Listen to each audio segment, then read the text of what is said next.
जय हिंद। Welcome back to your channel R S education 91। दोस्तों, जैसा कि आपको पता है, इस टाइम हम लोग हिस्ट्री के सेट को देखते हैं, जिसमें कि हम लोग चैप्टर वाइज सेट को कंप्लीट करते हैं। तो आज हम लोग जो है कि हिस्ट्री में 3 चैप्टर को लिए हैं, जिसमें मॉडर्न हिस्ट्री से आपका आधुनिक भारत में शिक्षा का विकास है। फिर मेडाइवल में है स्वतंत्रता प्रांतीय राज्य, और आपका एशियंट में है मगध राज्य का उत्कर्षण। तो आपको जैसा पता है कि तीनों सेक्टर से हम लोग जो है कि टोटल 20 क्वेश्चंस लेते हैं, जो कि आपके एग्जाम में बहुत ही यूजफुल होते हैं।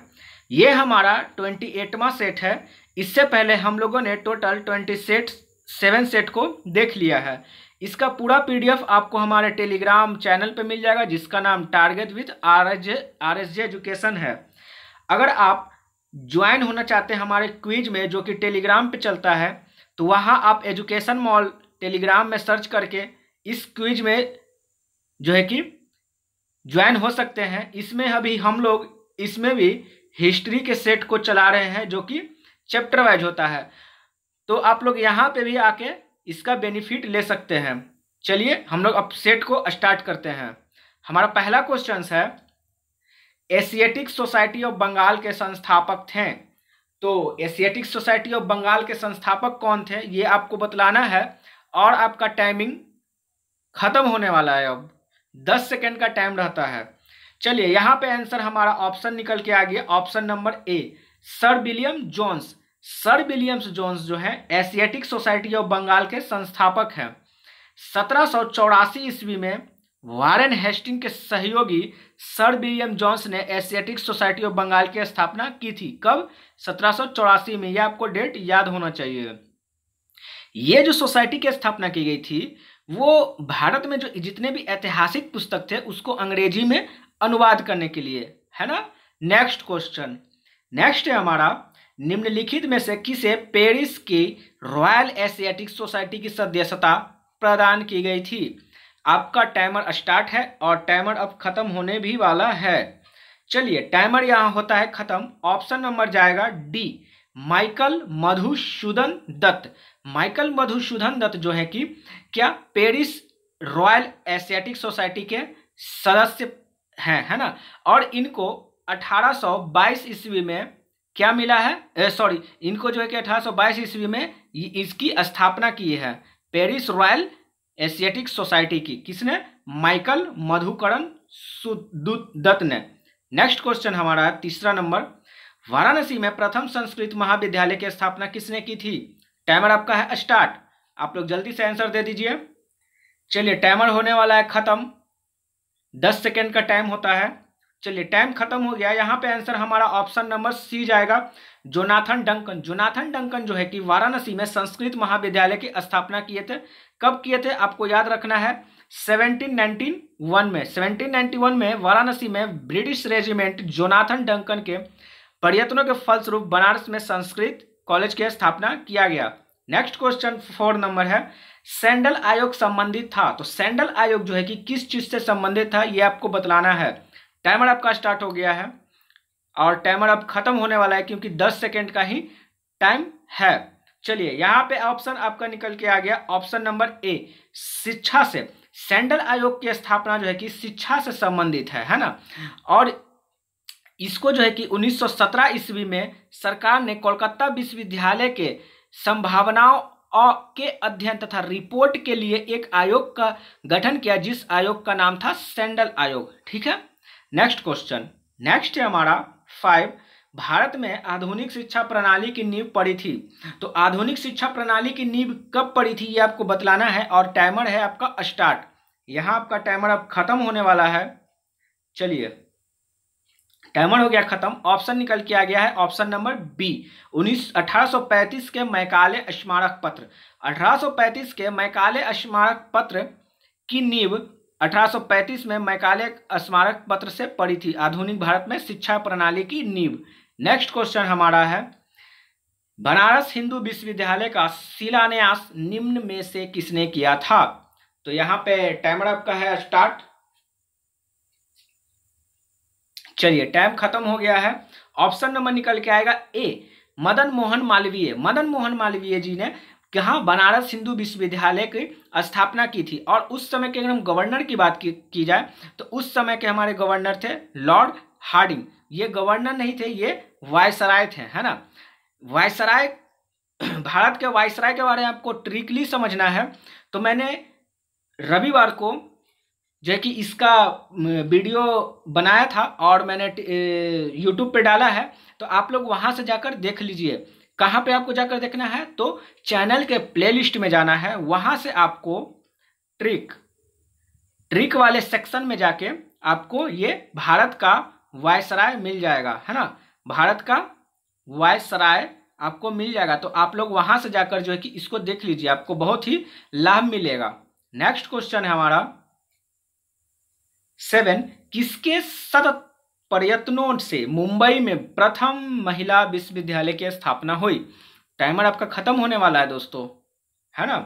चलिए यहां पे टाइमर हो गया खत्म। ऑप्शन नंबर जाएगा सी, डीके काड़वे। डीके काड़वे के जो है कि प्रयासों से मुंबई में महिला विश्वविद्यालय की स्थापना की गई थी। तो कब की गई थी, आपको 1916 याद रखना है। और इनको जो है कि 1958 में जो है कि भारत रत्न भी दिया गया है। किनको, तो डीके काड़वे को, है ना। नेक्स्ट क्वेश्चन, नेक्स्ट है हमारा भारत में प्रथम 3 विश्वविद्यालय कोलकाता, मद्रास, मुंबई की स्थापना किस वर्ष में हुई। तो आपका टाइमर हो रहा है स्टार्ट और टाइमर अब खत्म भी होने वाला है क्योंकि आपका टाइमर बहुत ही कम दिया गया है, 10 सेकेंड का। चलिए यहाँ पे आंसर हो जाएगा ए, 1857। 1857 में जो है कि 3 विश्वविद्यालय कोलकाता, मद्रास और मुंबई की स्थापना की गई थी, है ना। कोलकाता, मद्रास और मुंबई की स्थापना की गई थी। और ये जो है कि चार्ल्स बुश डिस्पैच के आधार पर नालंदा जो विश्वविद्यालय था उसी के तर्ज पर भारत में 3 विश्वविद्यालय कलकत्ता, मद्रास और मुंबई की स्थापना 1857 में की गई थी। नेक्स्ट क्वेश्चन, नेक्स्ट है प्रसिद्ध कवि अमीर खुसरो किसके दरबार में रहे। तो अमीर खुसरो जो है कि ये किसके दरबार में रहे थे ये आपको बतलाना है। टाइमर आपका है स्टार्ट और टाइमर अब खत्म होने वाला भी है। तो चलिए यहाँ पे टाइमर हो गया खत्म। ऑप्शन नंबर जाएगा क्या, सी, अलाउद्दीन खिलजी। अलाउद्दीन खिलजी के शासनकाल में जो है कि अमीर खुसरो इसके दरबार में रहते थे। अमीर खुसरो का मूल नाम जो है कि मोहम्मद हसन था। क्या था, मोहम्मद हसन। और ये बलवंश से लेकर मोहम्मद बिन तुगलक के शासनकाल तक रहे। अब यहाँ पे ऑप्शन से आपको समझना है कि बलवंश से बोला है तो बलवंश से पहले इल्तुतमिश आ गया, बलवंश से पहले कुतुबुद्दीन ऐबक आ गया और बलवंत के बाद जहांदार शाह आ गया, अर्थात मोहम्मद बिन तुगलक के बाद जहांदार शाह आ गया। तो हमको बलवन और मोहम्मद बिन तुगलक के बीच वाले में देखना है कि कौन सा ऐसा ऑप्शंस में है जो कि है। तो देखिए यहाँ पे हमारा आंसर आ रहा है अलाउद्दीन खिलजी, क्योंकि अलाउद्दीन खिलजी बलवन और जहांदार शाह के बीच में आता है।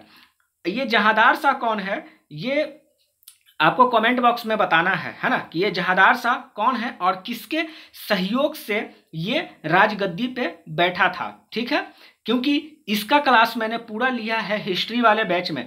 अगर जो लोग भी नहीं देखे हैं वो हमारे हिस्ट्री वाले बैच को जाकर देखें, जो जिसमें कि पूरा लेक्चर दिया गया है चैप्टर नंबर 1 में और चैप्टर नंबर 2। चैप्टर नंबर 1 में आपका क्या दिया गया है, तो यूरोपियों का आगमन, और चैप्टर नंबर 2 में जो है कि क्या है, तो चैप्टर नंबर 2 में आपका मुगलों का पतन है। मुगलों का पतन में ही जहांदार शाह के बारे में बताया गया है, तो आप लोग वहां जाकर देखें।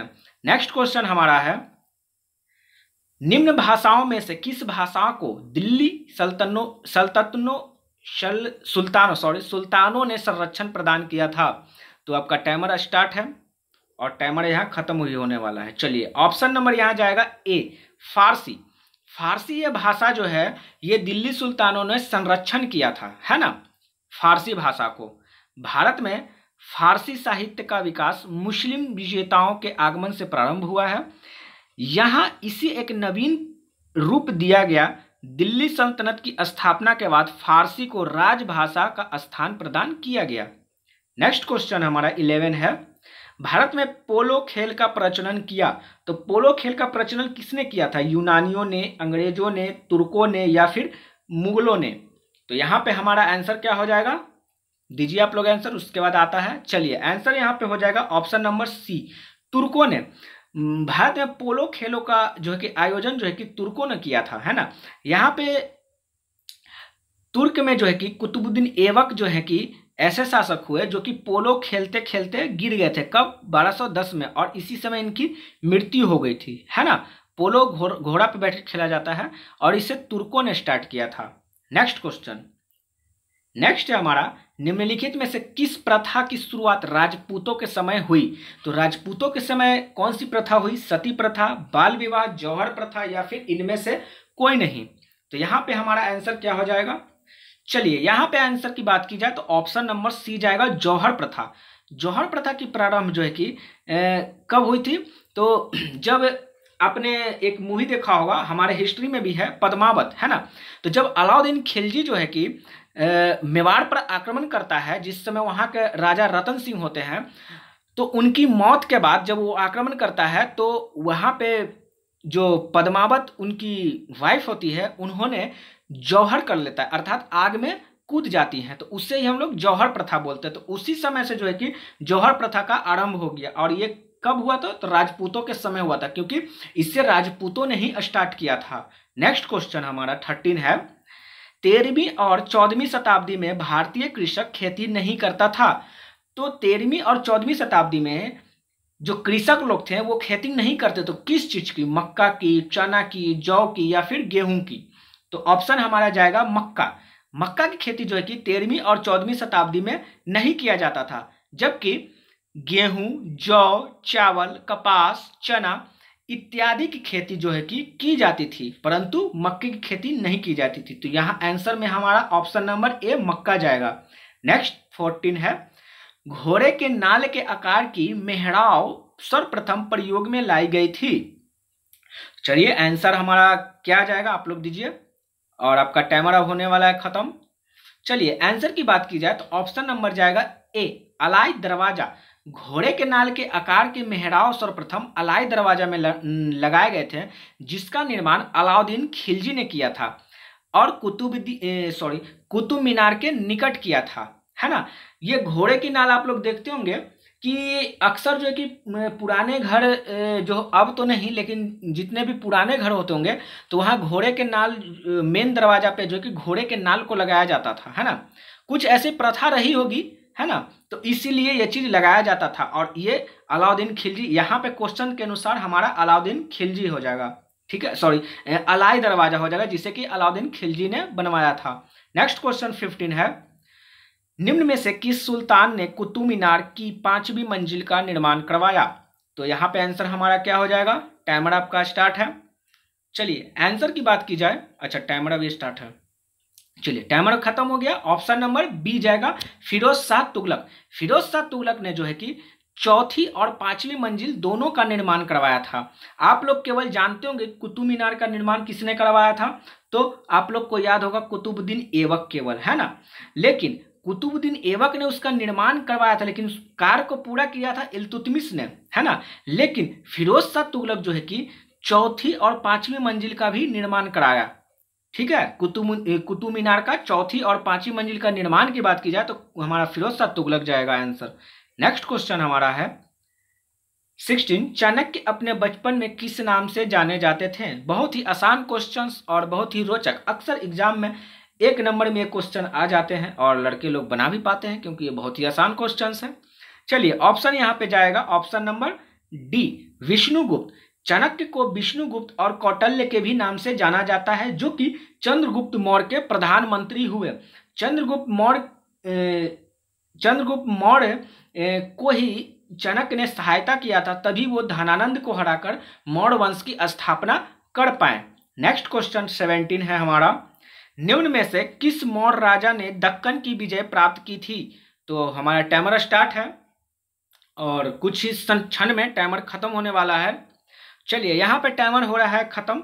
यहाँ ऑप्शन की बात की जाए तो ऑप्शन नंबर जाएगा बी, चंद्रगुप्त मौर्य। चंद्रगुप्त मौर्य ने जो है कि दक्कन की विजय प्राप्त की थी। दक्कन किधर बोलते हैं तो हम लोग दक्कन का पठार हम लोग किधर बोलते हैं तो किधर, दक्षिण में, है ना। मतलब अगर भारत का नक्शा मैं ये ऐसे बनाता हूँ, अगर मैंने ये भारत बनाया तो दक्कन का पठार इधर बोलते हैं ना, जो हमारे साउथ में पड़ते हैं, ठीक है, जो हमारे साउथ में पड़ते हैं उससे हम लोग दक्कन का पठार बोलते हैं। तो यहीं पे जो है कि विजय प्राप्त किया था। मौर्य साम्राज्य के संस्थापक चंद्रगुप्त मौर्य ने दक्षिण भारत की विजय प्राप्त की थी। जैन और तमिल साक्ष्य से भी चंद्रगुप्त मौर्य के दक्षिण विजय की पुष्टि करते हैं।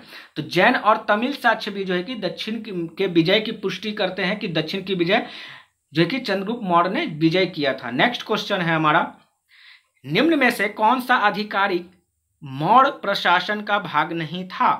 तो टाइमर आपका है स्टार्ट। चलिए यहां पे आंसर की बात की जाए तो हमारा ऑप्शन नंबर जाएगा क्या, ए, अग्रहारिक। अग्रहारिक जो है कि ये मौर्य प्रशासन का भाग नहीं था, और बाकी जो युक्त हैं, प्रादेशिक है और राजुक है, ये तीनों जो है कि मौर्य प्रशासन का भाग था। और इसका प्रमाण हमको कहां से मिलता है? तो अशोक के तीसरे शिलालेख से। नेक्स्ट क्वेश्चन है हमारा, अशोक के शासनकाल में बौद्ध सभा किस नगर में आयोजित की गई थी? टाइमर आपका स्टार्ट है। अक्सर एग्जाम में क्वेश्चन आ जाता है ऐसा ऐसा।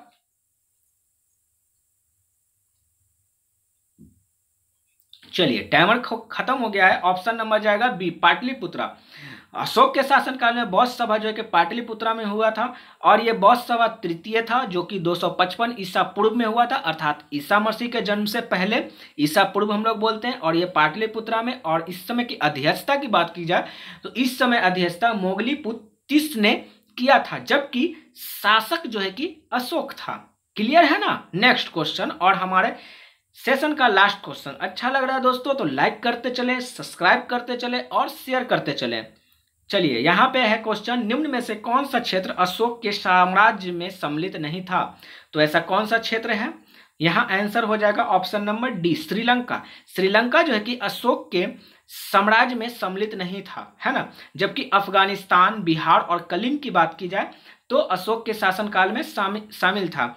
कलिंग से ही आपको पता होगा कि कलिंग का जब युद्ध हुआ था तो इसी समय इतना ना रक्त जो है कि बहा था, रक्त की नदियां बह गई थी कि अशोक को जो है कि अपने आप पे जो है कि बहुत गुस्सा आया कि ऐसा कैसे हो गया, है ना, इतना रक्तपात क्यों हो गया। तो उसी समय से अशोक जो है कि लड़ाई झगड़ा करना बंद कर दिए, क्योंकि कलिंग के युद्ध के बाद उनको जो है कि क्या वो अपने आत्मा से जो है कि क्या किए कि संन्यास ले लिए कि अब हमें लड़ाई झगड़ा नहीं करना है ना। अब देखिए यहाँ पे आंसर हो जाएगा हमारा ऑप्शन नंबर डी, श्रीलंका। और यहीं पे श्रीलंका में जो है कि अशोक ने बौद्ध धर्म के प्रचार के लिए अपने पुत्र जो है कि महेंद्र और पुत्री संघमित्रा को भेजा था श्रीलंका। किस चीज के लिए? तो बौद्ध धर्म के प्रचार के लिए, क्योंकि आपको पता है अशोक ने बौद्ध धर्म कलिंग युद्ध के बाद ही धारण कर लिया था। ठीक है, चलिए यहाँ पे हमारा टोटल 20 क्वेश्चन का सेट कंप्लीट होता है। तो आप लोग को क्या करना है? आप लोग को इसको शेयर करना है, सब्सक्राइब करना है और लाइक करना है ना। चलिए तो हम लोग मिलते हैं हम लोग नेक्स्ट वीडियो में। तब तक के लिए अपना ख्याल रखिए, अपने परिवार का ख्याल रखिए। धन्यवाद। जय